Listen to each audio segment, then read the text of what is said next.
खबर कुठं आहे? संभाजीनगरला. दंगल कुठं झाली? नागपूरला. ही काय सिस्टम आहे भाऊ? हां बरं, सत्ता कोणाची आहे? केंद्रात त्यांचीच, राज्यात त्यांचीच. काढायची ना तुम्हाला 2 मिनिटात काढिता तुम्ही. 370 तर हटवली कलम तुम्ही, ते पाकिस्तानची आणि भारताची. आणि हे हटवायचं काय अवघड आहे का? हे हटवायचं नाही आहे यांना, जनतेनं समजून घ्या.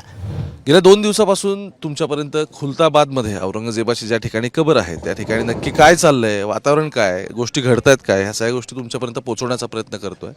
इथूनच पुढे आलं की मग ती अजंठा एलोरा केव्ह म्हणजे वेरूळची लेणी, आणि त्याच्या पुढे आलं की इथे मालोजी राजांची गडी आहे, जुनी आहे, आणि आज शहाजीराजांची जयंती, त्यामुळे वेगळे कार्यक्रम आहेत. सहज इथं आलं होतं की नक्की काय चाललंय, आणि काल रात्री नागपुरात जे काही सगळं घडलं तर या सगळ्या प्रकरणावरती प्रतिक्रिया वगैरे उमटत आहेत. तर इथे आल्यानंतर मला कोण भेटलं तर मनोज जरांगे पाटील. नमस्कार.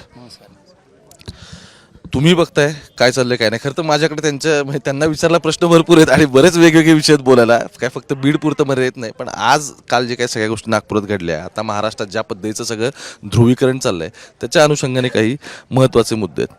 काय कसं बघताय बरं तुम्ही या सगळ्याकडे? तुमच्या आणि आमच्या सगळ्यांच्या डोळ्यासमोर सर घडतात गोष्टी. गोरगरिबांना माझं सांगणं या राज्यातल्या जनतेला की सावध राहा. हे विनाकारण काहीतरी काढलं जातं उकरून, आणि ही सिस्टम असते सरकारची काम करण्याची. आणि एक त्यांची बौद्धिक पातळी जी आहे ना राजकीय लोकांची, ही फक्त खुर्ची पुरती सीमित आहे, तुम्हाला रोजीरोटी लावण्यापुरती नाही आहे. 70-75 वर्ष झाले त्यांनी कोणाला रोजीरोटी आत्तापर्यंत दिलेली नाही. म्हणून सावध राहा. आणि विशेष करून मराठ्यांच्या पोरांनी सावध राहा. आपल्याला भरकवटलं जात आहे, आपल्याला जे पाहिजे ते दिलं जात नाही. आपण पण त्याच धर्मात आहेत, मराठ्यांचे पोरं, मराठा समाजही त्यातच आहे, वेगळा नाही आहे. परंतु आपल्याला जे पाहिजे ना, आपण एक मोठा हिस्सा आहे हिंदू धर्माचा, तरी जे पाहिजे ते दिलं जात नाही. त्याच्याहून ओळखून घ्या यांना काय पाहिजे. यांना फक्त सत्ता पाहिजे. आपल्याला आरक्षण लागतं रोजीरोटीसाठी, त्यातून नोकऱ्या, शिक्षण मिळणार आहे, दिलं जात नाही. जर धर्म म्हणता येतं, त्या धर्मात हा मराठासुद्धा आहे. परंतु छत्रपती शिवरायांनी असं कधीही केलं नव्हतं. त्यांना जे हिंदुत्व मान्य आहे ते मात्र आम्हाला मान्य आहे. तुमचं हिंदुत्व बिगडी चालवायला आम्ही मोकळे नाही आहेत. कारण तुम्ही आमचे बळी देणार आहेत आणि सत्ता तुम्ही भोगणार आहेत, हे बघितलं आम्ही. कारण आम्ही हिंदू असूनसुद्धा आमच्या आया बहिणीवरती अंतर्वलीत हल्ले झाले. हिंदू असूनसुद्धा तिथं आमची कदर नाही केली गेली. हां, ती पण एक माऊलीच होती, ते एक वारकरी संप्रदायाचेच लोक होते. हे जे प्रकार आहे ना, आता कबर कुठं आहे? संभाजीनगरला. दंगल कुठं झाली? नागपूरला. ही काय सिस्टम आहे भाऊ? हां बरं, सत्ता कोणाची आहे? केंद्रात त्यांचीच, राज्यात त्यांचीच. काढायची ना तुम्हाला 2 मिनिटात काढिता तुम्ही. 370 तर हटवली कलम तुम्ही, ते पाकिस्तानची आणि भारताची. आणि हे हटवायचं काय अवघड आहे का? हे हटवायचं नाही आहे यांना, जनतेनं समजून घ्या. माझं वाईट वाटू देऊ नका यांना. हे हटवायचं नाही. यांना फक्त भांडणं खेळायसाठी ते ठेवायचं, यांना हटवायचं नाही. तुमचं असं म्हणणं आहे की ते जे काही मागणी करतात, आजही हाऊसमध्ये विधान भवनात झालं की ते हटवणार, आम्ही ते पाडणारच वगैरे वगैरे, औरंग्या वगैरे असं सगळं बोलणं चाललंय, त्यांना ते नाही करायचं? अरे जे औरंग्या म्हणत होते ना, त्या नेत्याला ठेसलं बी. हां, ठेसलं पण. आमच्या राजाचे तुकडे तुकडे केले. संताचे धनाजींनी जिथंच गाडलं, त्याला सोडलं नाही. तुम्हाला उकळायचीच ना, आमचा विरोधच नाही ना. मी आजतकच्या, मुंबई तकच्या माध्यमातून जाहीर सांगतो ना, आमचा विरोधच नाही. पण हटवणारेच तुम्ही आहेत. केंद्रात तुम्ही आहेत, राज्यात तुम्ही आहेत. जनतेला सरळ सांगतो का हटवायचे नाही. यांना जर हटवायची असती तर यांनी तिथं पोलीस दिले नसते, पहिला मुद्दा. दुसरा मुद्दा, यांनी 22-23 मध्ये 2,60,000 रुपये दिवाबत्तीसाठी त्या औरंग्याच्या दिलेच नसते. ही निवळ बनवाबनवी गोरगरिबांनी समजून घ्या.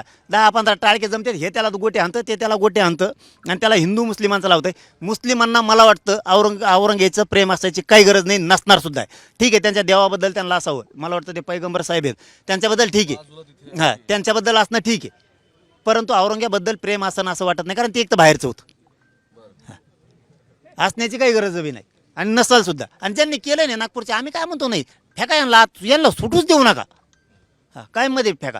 पण याच्याबरोबर ज्यांना लय राग येतो ना, त्याची उकडून फेका, हातात त्यांच्याच फेकायची. पण तुम्हाला लयच राग येतो ना, आत्ता छत्रपतींचा अपमान केला त्यांनी. ते नागपूरचंच कोण माकड आहे ना ते.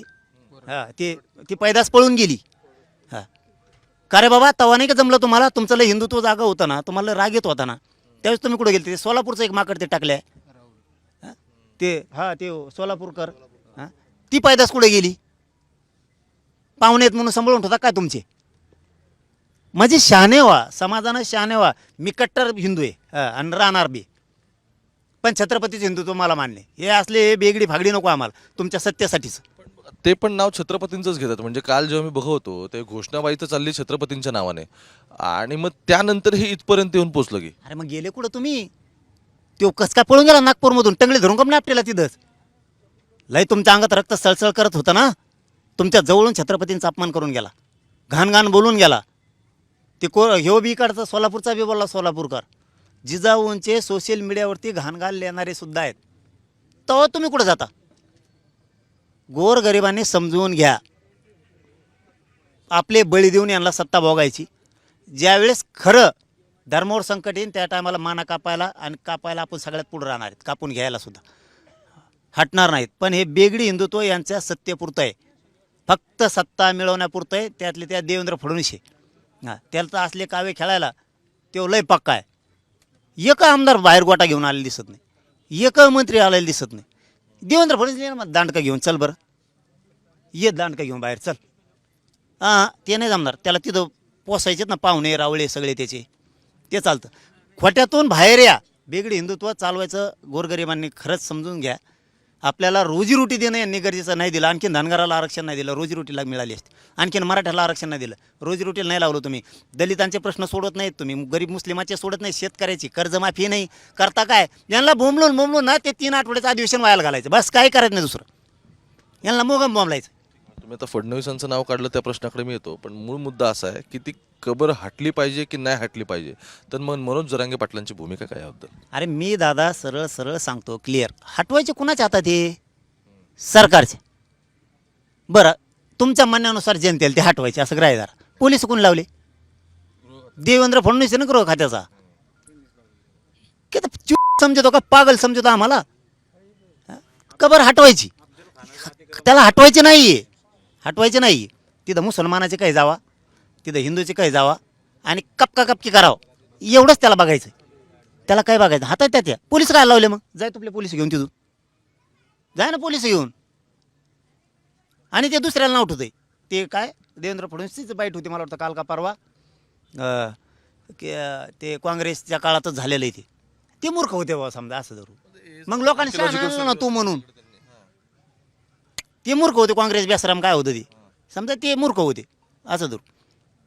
तुला तर आणलं 15 वर्ष झाले आता, तू तर शहाणे म्हणून वागायचं, तू मूर्ख म्हणून वागायला लागला. त्यांच्यापेक्षा बी नाव काय ठेवता कुणाला? हे बघा, आमचे बळी घ्यायचे दादा, बस काय नाही करायचे. यांना आमचे बळी घ्यायचे, सत्ता भोगायची. गोरगरिबाच्या लेकराला आरक्षण पाहिजे. त्याच्या आईबापानं कष्ट करून त्याला उसं तोडून शिकवलं आहे. हां, त्याला नोकरीला लागायची, त्याला उच्च शिक्षण घ्यायचं, त्याला ते पाहिजे. रोजीरोटी लावताय तुम्ही आम्हाला. हां, धनगराचा कार्यक्रम करून टाकला गोड बोलून. मायक्रो ओबीसीचं तर देदारा झाला, मायक्रो ओबीसीच दिसत नाही तुम्हाला. आरक्षणाचा मुद्दा आहे त्यातूनच. म्हणजे मला असं वाटतं की बोलायला मुद्दे बरेच आहेत, पण मला या अनुषंगानेच विचारायचं आहे की मूळ यातला आता काय दिसतंय की ते पाहिजे की नाही पाहिजे त्याच्यावर तुम्ही भूमिका क्लिअर करताय. पण या सगळ्यातून पुढे जाताना काय दिसतंय की ध्रुवीकरणाचे आरोप जेव्हा होतात ते ध्रुवीकरणाचे आरोप मग तुमच्यावर पण केले जातात ना भाजपच्या नेत्यांकडून, की तुम्ही सुद्धा मग कास्टमध्ये ध्रुवीकरण करण्याचा प्रयत्न करताय, कारण वोट्स पोलराईज होतात त्यातून. शहाजीराजेंच्या गडीवरून बोलतो, खोटं नाही बोलणार इथून तरी. ते बी खानदानी असतील तर त्यांनी बी खोटं बोलू नये. जातीवाद काय केला मला दाखवून द्या फक्त. मागं सरकवतो मी, मागं सरकवतो म्हणलो. काय जातीवाद केला? आरक्षण मागणं जातीवाद आहे? गोरगरिबांच्या लेकरांचे आईबापाचे तळतळे आरक्षण मागणं जातीवाद म्हणता? आणि तुम्ही घेतलं तेव्हा आम्ही तुम्हाला विरोध केला का? जातीवादी कोण? जातीवादी कोणाला म्हणायचं? तुम्ही आरक्षण घेतलं त्यावेळेस आम्ही मराठ्यांनी विरोध केला नाही. आज आमचं आम्ही घेतोय 1881चं, 150-200 वर्षापूर्वीचं आमचं आहे. तुम्ही उलट आम्हाला देऊ नका म्हणून विरोध करताय. खरे जातीवादी कोण? सभा तुम्ही घेणार, याला जर मोर्चे तुम्ही सभा तुम्ही घेणार, आमच्या पुढं आंदोलन आंतरवलीच्या पुढं तुम्हीच बसणार. खरा जातीवादी कोण? या जातीवादीला जबाबदार कोण? तर तुम्हीच आहेत, छगन भुजबळपासून सगळे. कारण तू ज्यावेळेस घेतलं ना छगन भुजबळ त्यावेळेस आम्ही विरोध नाही केला. आम्ही जातवान, आम्हाला वाटलं कुणाच्या तरी लेकराचं कल्याण होतं. अजिबात कोणाच्या लेकराच्या अन्नात माती नाही घालायची. हे संस्कार आमच्यावरती छत्रपतींनी घातलेले आहेत आणि त्यातले त्यात मराठवाडी संस्कार आहेत आमच्यावरती. आम्ही कोणत्या क्षेत्रात शब्द दिला तर मागं सरकत नाहीत आणि एकदा उतरलं तर मागं हटत बी नाहीत. मग कुणी येऊन दे जागीरदाराच्या अवलात पुढून. जातीवाद तू पसरेला, तुला काही गरज नव्हती आंबडला सभा घ्यायची. काय गरज होती त्याला? आरक्षण देऊ नका म्हणून. मग आता पाय तोडा म्हणला ते देऊन देऊ ते टमरळ. ही जातीवाद नाही का? मी कोणच्या जातीला दुखावलेलं मला एकदा दाखवा. हा एक आहे मी नेत्याला सोडित नाही कोणच्याच, कारण ते कोणाचेच नाहीत. एकनाथ शिंदे पण अरे कोणाला सोडलं नाही. क्लिप ते फडणवीसांचं नाव घेतात, आता पण घेतलं, शिंदेचं नाव घेत नाही. शिंदेची तर माणसं किती डिमांड करतात, ते शिरसाट पण तेच बोलतात की ते पण बोलले तर पाहिजे ना का? बळच बळच अंगावर घेऊ. तुम्हाला बोलतोय असं माझं म्हणणं नाही, त्यांच्या काही भूमिका आहेत याच प्रकरणाबद्दल, ज्या प्रकरणाच्या अनुषंगाने आपण आज इंटरव्ह्यू करतोय औरंगजेबाच्या कबरीबद्दलच्या, तर ते पण म्हणतात ते काढून टाकले पाहिजे आणि आम्हाला नकोच आहे. आता त्यांचे आमदार पण सगळे म्हणतात. मग काय नक्की कुठं गणित अडले ना? शिरसाट साहेबावर जायचंच नाही आपण, वर घुसायचं.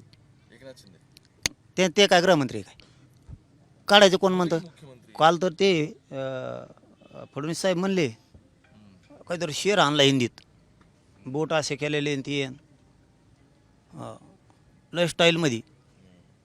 ती आता डोक्यावर ठुलाय आमच्या, नाही तर आम्ही काढलीच असती. आणि पोलिस लावले त्यांनी. आता आणखीन एक तुकडे आणले म्हणून दाखवले येणे सकाळी कोणची कोण तुकडे आणली. झालंय नागपुरात इतकं सगळं म्हटल्यानंतर होणारच. आणि मग काढायची कशी? फडणवीस दे उत्तर. फडणवीस साहेब तुम्हीच उत्तर द्या. आता काढायची कशी? पोलीस तुमचे, सरकार तुमचं, पैसे तुम्ही देता देवा लावायला तिथं. हराला पैसे तुमचेच आणि लोकांना सांगा काढा, मग लोकांना लेकरं कापायचे. घेणं नाही देणं नाही. काढायची कशी? जाऊ दे, त्यांच्याच मनाने हो द्या. आता कशी काढायची? अरे यांना फक्त अधिवेशन गोरगरीबाहो समजून घ्या. यांना अधिवेशन मारून न्यायचं, यांना दलित मोठा करायचा नाही, मराठा नाही, यांना मुस्लिम नाही, हिंदू बी नाही, यांना कोणीच मोठे नाही करायचे. एक साधं उदाहरण सांगतो तुम्हाला, आता काढलाच विषय म्हणून. सुतार समाजाचं महामंडळ काढलं त्यांनी. परवा ते पोरं माझ्याकडे आले होते राज्यातली. फक्त निवडून येऊस तर नुसते महामंडळ दिले बघा मागच्या टप्प्यात त्यांनी. त्याचा आता ते आलते, ते म्हणले त्याला निधी नाही आणि त्याच्यावर कोणी याचा मेळ लागा ना, आणि आम्हाला काय दिलं हे कळा ना. हाय का नाही? शुद्ध हिंदू नाहीत का सुतार समाज, लोअर समाज? किती फसवणूक ही चालता चालता.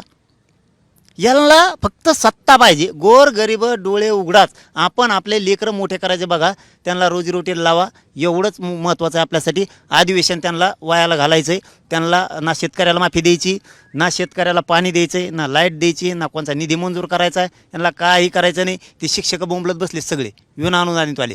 केसरकर साहेबांनी टप्पावाढीचा निर्णय घेतला होता, यांनी काहीतरी कार्यक्रम केला वाटतं. मीच केसरकर साहेबाकडे त्यावेळेस शिक्षण मंत्री असताना मी सांगितलं होतं, ते 52,000 शिक्षक आहेत, त्यांचा प्रश्न काढा. 5,500 शाळा आहेत, मरतील ते. त्यांनी टप्पावाढीचा निर्णय घेतला. यांनी बजेटमध्ये काहीच केलं नाही. म्हणजे यांना समजतंय ना गोरगरिबाला, यांना ना तुमच्या सिंचनासाठी पैसे द्यायचे आहेत, ना तुमच्या पीक विम्यासाठी द्यायचे आहेत, ना लाडक्या बहिणीचा कार्यक्रमच केला यांनी. लाडक्या बहीण त्या टायमाला 5 गाडीचा असू, तिच्याकडे नाही तर 15 गाड्या असू, लाडक्या बहिणीला खप पैसे देत होते. लाडक्या बहिणीने कचाकच मतदान केलं. आता लाडके हे त्याच्याशी जुळतं मिळतंय, कबरीशीच जुळतं मिळतंय. हे पोसावं लागतात, लोक बलवान बनवायला लागतात, त्यावेळेस असली करा कुठाने करायला लागतात. इथं पोटात नाही आमच्या भाकर, ना आमच्या हाताला नाही रोज, इथं ना रोजगार नाही आहे, ना नोकऱ्या नाही येत, ना शिक्षण नाही आहे. कुठं करायला लावतो? आम्हाला बलवान कर आधी, बळ दे आधी. शेवटचा प्रश्न आहे सगळ्यातला, जे घडलं ते तर आता काय माहिती थांबवू कोणी शकलं नाही, किंवा येणाऱ्या काळात थांबवता म्हणजे येतील गोष्टी त्यासाठी प्रिकॉशन घ्यावे लागतील, सगळं ठीक आहे. नागपूरच्या घटनेला जबाबदार कोण? देवेंद्र फडणवीस, दुसरं कोण? कारण तिकडं लावली कुठाकुठी, ते हाणतात गोटी एकामेकाला. त्यांनी मीडियाला कुठेला वाटतं, म्हणजे जे बिचारे दाखवते त्यांच्या टकोऱ्यात गोटी घातली यांनी. लयच माजुरे 10-15 जण येतं, जास्त नसते त्याच्यात. ते बाकीचे बिचारे उभं राहिले असते बघायला. आणि तुम्हाला सांगतो, बघायला राहणारेच गुतीणार देवेंद्र फडणवीस. ज्यांनी गोटी आणले असते ना त्यांना गुतीवणार नाही. बघायला आमचे तरीच गुतीले. आमचे मराठा आंदोलक लाखो गुतीले त्यांनी. जे दूध घालायला आले ते, जे गावात साखळी उपोषण करत होते ते, हे जुळतं मिळतं. जे हे देवेंद्र फडणवीस काय कुठं ना करीन आणि काय कुबळ करीन याचा भरोसाच नाही. म्हणजे ना त्याला ना एकदा सत्ता घेऊस तर, म्हणजे याला सोंगाड्या नाव चांगलं शोभत. देवेंद्र फडणवीसला सोंगाड्या, असं सोंग आणतो त्या टायमाला की भयानक. हां, मग ते पोत्राचंच आणीन एकदा, लय मोठ्या झिरमाळ्या बांधीन, काय नाटकं करीन, वर झुला बांधित होते असं वर बी काय करीन, कोण कुंकड जाईन त्याचा मिळच नाही. काही बांधितो कुंकड, कमराला काही बांधीन, डोक्याला काही बांधीन. नाही, हे सत्य, हे धर्मालाच धरून ये. सोंगाड्या सोंग आणतो त्या टायमाला, आणि नंतर एकदा मिळालं बस. जनता कशी एकमेकाच्या विरोधात घालायची आणि कशी मारायची, एवढंच काम. काय दिलं शेतकऱ्याला? केली कर्जमाफी. लय मोठी गोष्ट आहे का? लय मोठी गोष्ट आहे. मी त्याच टायमात सांगितलं होतं शिरसाट साहेबाचा प्रश्न तुम्ही घेतला आत्ता शाने झाले शिरसाट साहेब. मी त्याच टायमात सांगितलं होतं लाडक्या बहिणीला पैसे नेमके कोणत्या विभागाचे वळील आहेत मला सांगा. कुठं सांगत आहेत त्या टायमाला, कारण मला बी हळूच सांगणार आहे. देवेंद्र फडणवीस कोण पदं घेतात लोक फक्त गोड बोलून, आणि मग मला सांगतात हळूच, आणि त्यांना गरज आहे ना. असं कसं गोरगरिबाचं इमानदारीनं काम करतो हे पाठ्य आहे. त्याला मी कुठं हगायला जातो ना हे माहिती, पण तो बी कुठं काय करतो हे मला बी माहिती आहे. मग कारण कोणी ना कोणावर प्रेम करणारं असतं. हां, फक्त माझी निष्ठा आणि माझा त्याग आणि इमानदारी माझ्या कामाला आलेली, त्यामुळे पद जरी त्याच्याकडून घेत असले तर मला हळूच सांगत येतं असं असं चाललं आहे. ही सत्य आहे. ह्यो माणूस दंगली भडकितो, याला शांतता ठेवायची नाही आहे. मीच आव्हान करतो सगळ्यांना, हिंदू धर्माला सुद्धा आणि त्या मुसलमानाला सुद्धा, की शांत राहा. उगाच रोजीरोटीला लागायचं बघा. हां, आणि मुसलमानाला त्या औरंगजेबचं प्रेम असायची काही गरज नाही, हे सुद्धा सांगतो. काही गरज नाही. धन्यवाद. म्हणजे काय या सगळ्यामध्ये महत्त्वाचा मुद्दा असा आहे की बघा, जरांगे पाटलांची भाषा किंवा ते ज्या पद्धतीने बोलतात हे एखाद्याला पटेल नाही पटेल, त्याबद्दल दुमत असेल नसेल वगैरे सगळं ठीक आहे. पण आज या अनुषंगाने मला बोलायचं होतं. बाकी बरेच मुद्दे आहेत, त्यावेळी आपण त्यांच्यावर ते पण मुद्दे घेऊन बोलण्याचा आपण प्रयत्न करू. पण आपला इतिहास काय माहिती का, जिथं मी आत्ता उभा आहे ना मालोजीराजांच्या गडाच्या इथे शहाजीराजांच्या जयंती आहे. आणि या सगळ्यामध्ये महत्त्वाचं काय आहे की आपल्या सगळ्यांचा इतिहास काय हे आधी आपण समजून घेतलं पाहिजे. त्याचं कारण असं आहे की ज्या शहाजीराजांबद्दल आपण बोलत असतो त्यांच्या आईवडिलांनी त्यांचं नाव ज्या सुफी संतांच्या नावावरून ठेवलं, शाह शरीफ, त्यांच्याबद्दल येणाऱ्या काळात बोललं गेलं पाहिजे. किंवा अफजल खानाचा वध झाल्यानंतर छत्रपतींनी, म्हणजे ती शौर्याचीच गोष्ट आहे आपल्या सगळ्या मराठ्यांसाठी की अफजल खानासारखा इतका मोठा शत्रू स्वराज्यावरती चालून येतो आणि त्या शत्रूचे आपले छत्रपती, आपले राजे त्याचा इथं वाघनखे घेऊन त्याचा कोथळा काढण्याच्या वगैरे आपल्या सगळ्या माहितीत गोष्टी. पण हे झाल्यानंतर सुद्धा त्याची ज्या ठिकाणी कब्र होते त्याच्यासाठी सुद्धा त्यावेळीच्या लोकांनी मदत केलेली असते. आणि त्याहून पुढे जाऊन मी तुम्हाला सांगतो, आपले राजे हे बाकीच्यांपेक्षा वेगळे का होतात. जगाच्या पाठीवरती इतके सगळे सेनानी होऊन गेले, इतके वेगळे होऊन गेले, पण तरी आपण वारंवार छत्रपतींचं नाव का घेतो. आपल्याला तिथं नतमस्तक व्हावं असं का वाटतं. आपला राजा वेगळा का होता तुम्हाला माहिती आहे का. बेलवडीच्या संस्थानाची जी राणी होती, त्या बेलवडीच्या संस्थानाच्या मल्लम्मा राणी तिचं नाव, त्या संस्थानावरती हल्ला केलेला होता, त्याला वेढा दिलेला होता. ते संस्थान जिंकल्यानंतर सुद्धा आपल्या राजाने ते माघारी दिलं आणि बेलवडीच्या राणीच्या लेकाला छोट्या तिथं दूधभात भरवला होता. आणि त्या राणीने तेच चित्रवरती इथे दगडामध्ये कोरून घेतलं. ह्या ज्या घटना आहेत ना, ह्या घटना तुमच्या आणि माझ्या राजाला बाकी सगळ्यापासून वेगळ्या करतात. आणि म्हणून तिथं आपण भावनिक होतो, आपल्याला नतमस्तक व्हावं असं वाटतं. बाकी राजकीय नेते काय बोलत राहतात, त्यातून तुम्ही आम्ही समाज म्हणून त्यातून काय अर्थ काढतो आणि मग हातात दगडं घ्यायची, काठ्या घ्यायचा, की उलट सगळ्यांनी एकमेकांसोबत राहायचं, निर्णय तुमचा. मुंबई तक पाहत राहा. कॅमेरा पर्सन गोपाळसोबत मी ओमकार, खुलताबाद येतो.